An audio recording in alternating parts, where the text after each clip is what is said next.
I mean, I don't know. I haven't done anything rewarding in the film world. I'm just dabbling. I like film. I love movies. I love directing. I love making music. I love playing live on stage, and I love my band. And it's just crazy.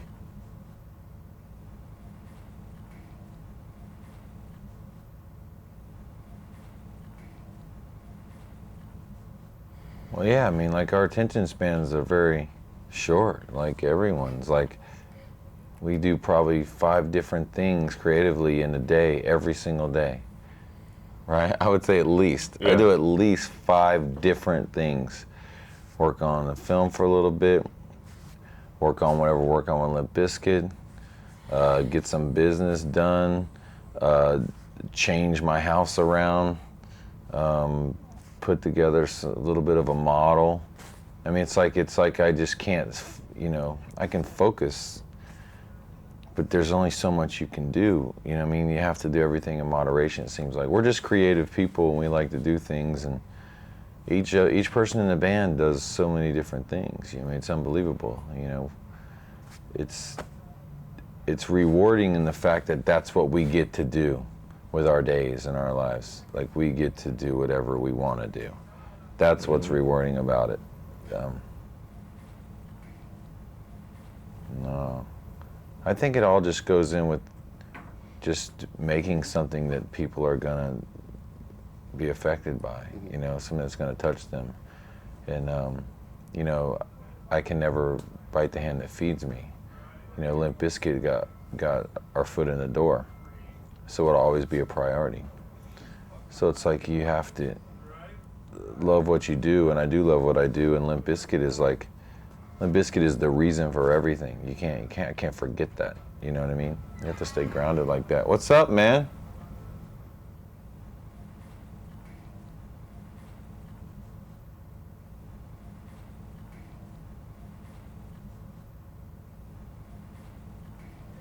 When we were on tour, we were in album mode. We were ready to make new songs to play. We play this. I mean, when you play the same song every single night, same songs, it's cool. We love the songs we've made, and we feel them every time we play them. But like, we're creative. We're at a creative point in our lives. We just he's a guitar player. I mean, what kind of guitar player makes some songs and that's all he makes and plays them forever? That's only bands like. Well, a lot of them. A lot of them. You know what I mean? I don't know, the reward is that we get to keep doing this. That we just get to keep doing this and spend more hours a day doing it and continue to put out more and more work and better quality work. And that's it. We're just finding ways we always do try to make everything better to what we consider our standards.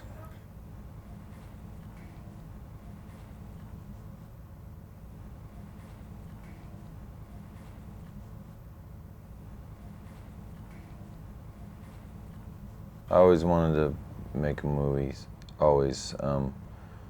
I saw Stars Born, made me want to start directing and be a rock star and all that stuff with Barbra Streisand and Chris Christopherson. And but it's not just on my shoulders, it's on Limp Bizkit's shoulders too, because we have touring schedule, we have things to do, and Limp Bizkit's a priority. I can't do a movie until I have time off of Limp Bizkit to actually do it. Then whenever there's something Limp Bizkit, I have to do it. I have to stop what I'm doing, and Limp Bizkit is involved in the movie too. I mean, like, if not only Wes acts in it, but we're scoring the movie. You know what I mean? We're gonna get ill and like score it like that. I think that's gonna be fat.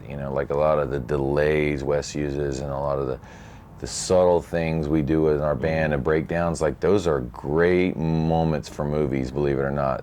You don't get to play a whole song in a movie, but if you just take some ill bridge that we made, imagine like us getting to make like the other thing we made the other day, I'm jamming on. That's a serious scene in a movie, man. Yeah. It doesn't even have to be a song. It's like We could do that all day long. And I think we're going to score this movie, and I think it's going to be a groundbreaking score.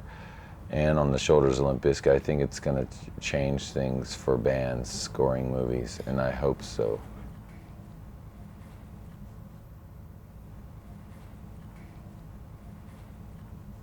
I guess it helps now. It wasn't intentional. I don't think we've ever thought of it that way. It looks like it's going to be major studio, which I'd rather it be independent so we can have 100% control over it. But us doing Mission Impossible, we just did it because the theme, like, ding, ding, ding, ding, ding. We just literally in one day went in the studio and made this version of the song. And then I did vocals another day, and it was just like something cool. We all liked the first movie. We aren't going to do any movies that we don't like, you know what I mean? We gave Adam Sandler a song for Big Daddy before because we like Adam Sandler, Billy Madison and Happy Gilmore. And we did a song for End of Days. Me and Letho went and did that song. Our band were on break at that time, and the movie sucked. Yeah, it was a cool little different side, like a side that we haven't really ventured on for Limp Bizkit. And I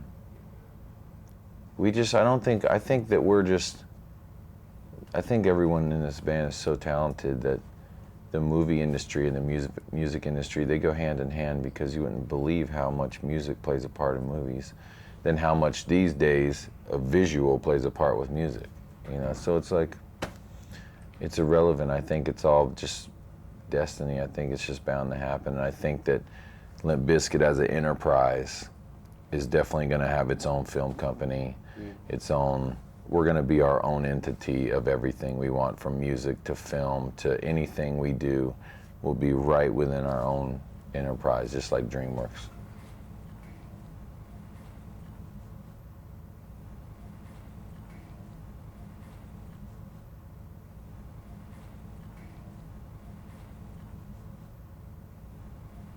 No, just slightly. No, I don't do anything. Like, I don't think that we do anything differently except to get taken seriously. And yeah, that's a good thing. We never really got taken seriously before. But, you got to think of like the things that come along with fame and people noticing you and knowing you and always pulling on you, always want you to do something, and all these things. Like, you got to think about the long run. Like, it's gonna go away. You can enjoy it while you can. And you can give out what you want back in return, because there's going to be a day where nobody gives a shit. You know what I mean? And those will be great memories for you. And, instead of living in the moment, be aggravated if somebody's talking to you, I'm not going to be like that. Being famous has been, like, for me, pretty cool. I mean, I think it's pretty cool to be cruising on the radio in LA. Like, when you grew up where we grew up, like, LA, that's like, what's LA? LA's Eddie Murphy and Beverly Hills Cop, man. LA's another planet. Yeah, it's like, and then you're here and you're like on the radio station and they're talking about you, and you're on TV and people know you wherever you go, and it's pretty crazy.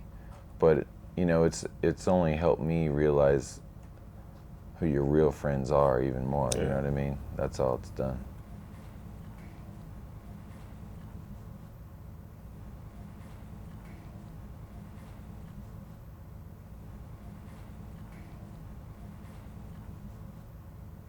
No, because they're in the same. Exactly. They're exactly the same, because as the people you hung out with before, because you were in the same situation as the people. You're always in a pretty similar situation to the people you hang around, because those people just tend to kind of come together and understand each other. So us understanding other people who are famous, we have something in common with them, and our lifestyles are really similar.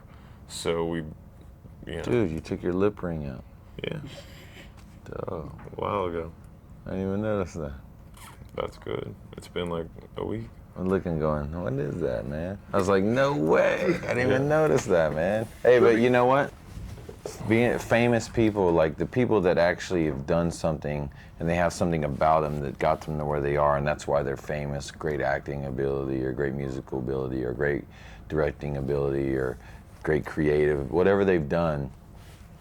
We have something in common with them. We're like the same kind of people.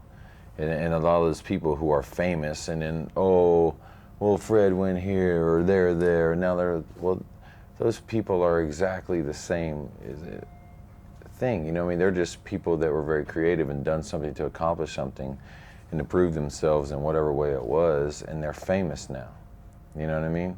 So they're famous for it, so it's just the same as them talking to us. You talking to us, you're just talking to someone that's probably more famous. You know, when you think Jack Nicholson's and George Lucas's, and, you know, they were the same.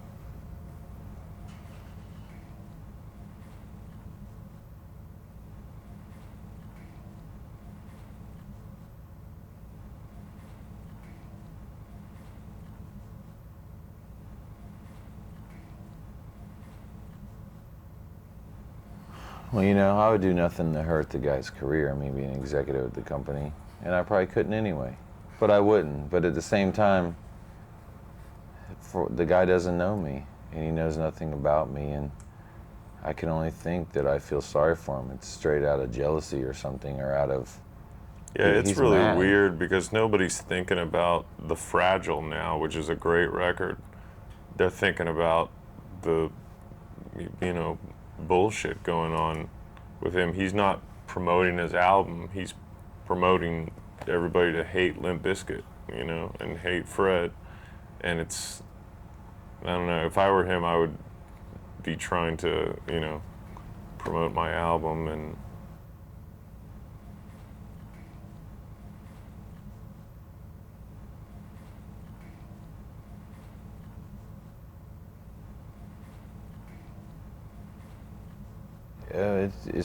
it's just a part of who I am. You know what I mean? You have to humble yourself, and humiliation is the key. You know what I mean? And self-humiliation is something that is special, to be able to take that. You know what I mean? And you know, we didn't put on some act for that record to have a hit record.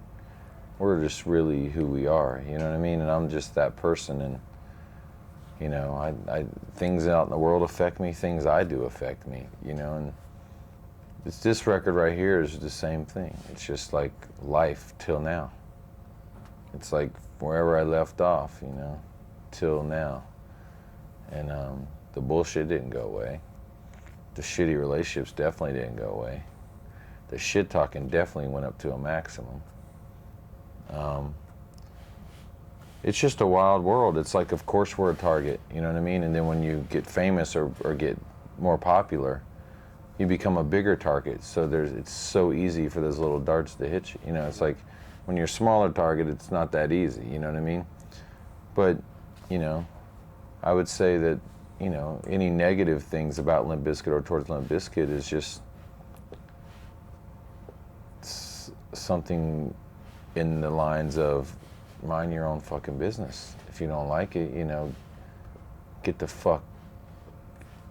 your fucking mind the fuck off of me. Mm-hmm. Quit thinking about us, you know what I mean? It must driving you that fucking crazy. If you don't like anything about it, don't like us, don't like anything, then fucking, you know, I don't like fucking mustard, so I'm not going to the store buying fucking 2 gallons of mustard and looking at it and hating it and throwing it at people. I fucking don't like mustard. There's no way we're going to stop writing music ever. There's no way we're ever going away, you know, unless our fans all of a sudden decide that every one of our fans hates us, you know, which isn't going to happen. Even if they did, we'd find another way. Yeah, exactly. So, I mean, it's not like, and another celebrity or whatever talking shit is just like, what a joke. I mean, it's just such a, like, if they're not happy enough, like being rich and living in their fat pad and driving their fat car, they have to yell at other people for doing it. You know, it's pretty weird.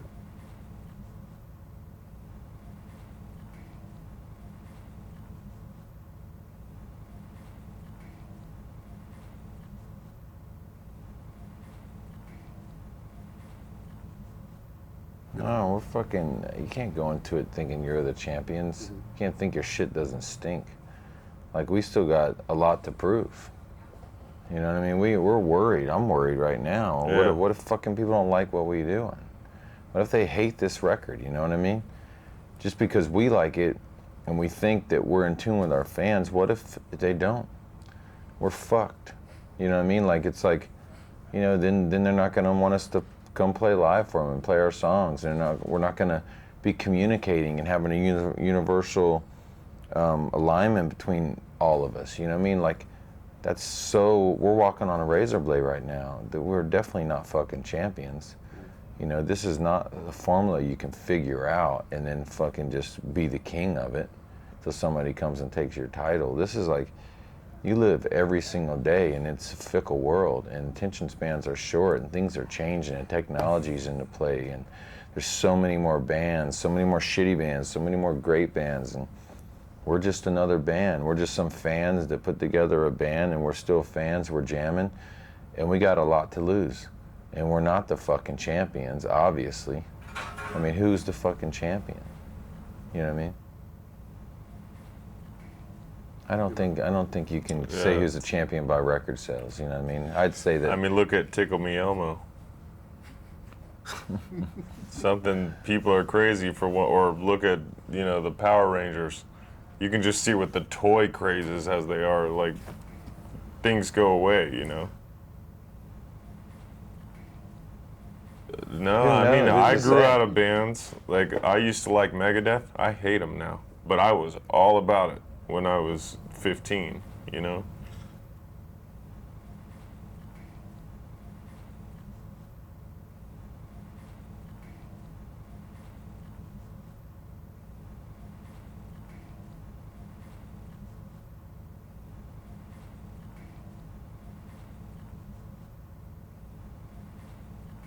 Well, there's not a song that That's a like, word was a very weird word for the world, and they always wanted to say it. Nookie was kind of like a word that we always used, but no one really heard. But like, I feel like I have somewhat of a generation, a voice for our generation, a anthem, I feel like I have an anthem right now that is like, it gives me chill bumps and it makes me feel like united with all my fans. It's like, and I feel like they're gonna feel like it too. I think there's that one. There's a few on the record that are much more, instead of speaking personally or speaking, well, it's speaking personally, but speaking for everyone. Yeah, instead of singularly, Like, it's or more not like more for them, but with them, like with everyone.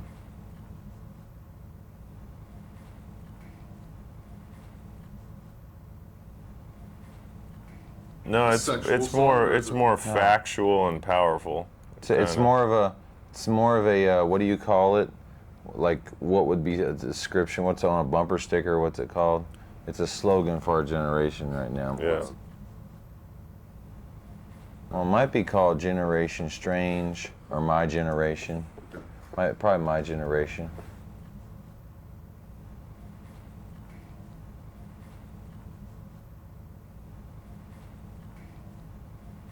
Oh yeah, way different than the Who.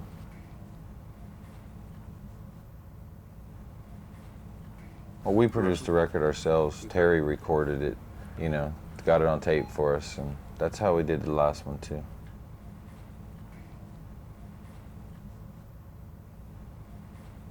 There was a whole slew of people that came in, but I don't know if any of them like made the cut. Yeah, we jammed with a few people that I always want to jam with, but nothing's really made it yet. I'm still working on, maybe me and Method Man will do part 2. I really would like to do that. You know, I got a great idea for that. And,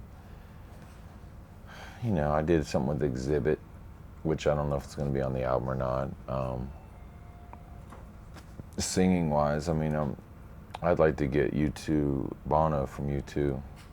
Really wanting to work with him. I got this great song called I'll Fight Back that I'd love to sing it with him. That'd be pretty fat. That'd be fat, wouldn't it? You like him? You like you too? Oh yeah. I don't. That.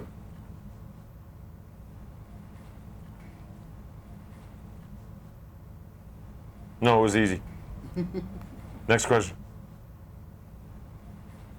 No, it was really easy this time. I think all the music writing, everybody got along perfect.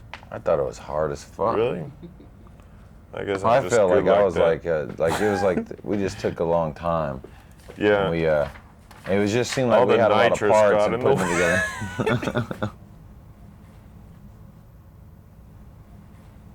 No, there's no No. recipe. We just jammed the same way.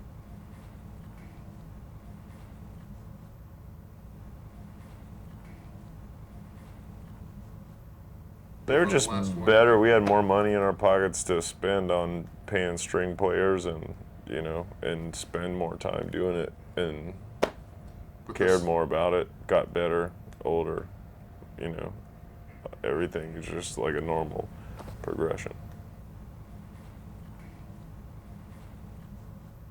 That's the generation song.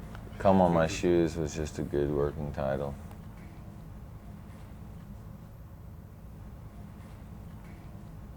Put it this way. Don't be so sure you know what the title of the record is.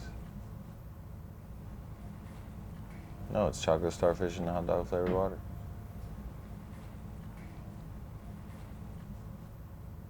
What the title of the record means? Mm-hmm. I'm Chocolate Starfish, and they're the Hot Dog Flavored Water, Yeah. and we're here tonight. One night only. One night only, in your town. Shank your pants.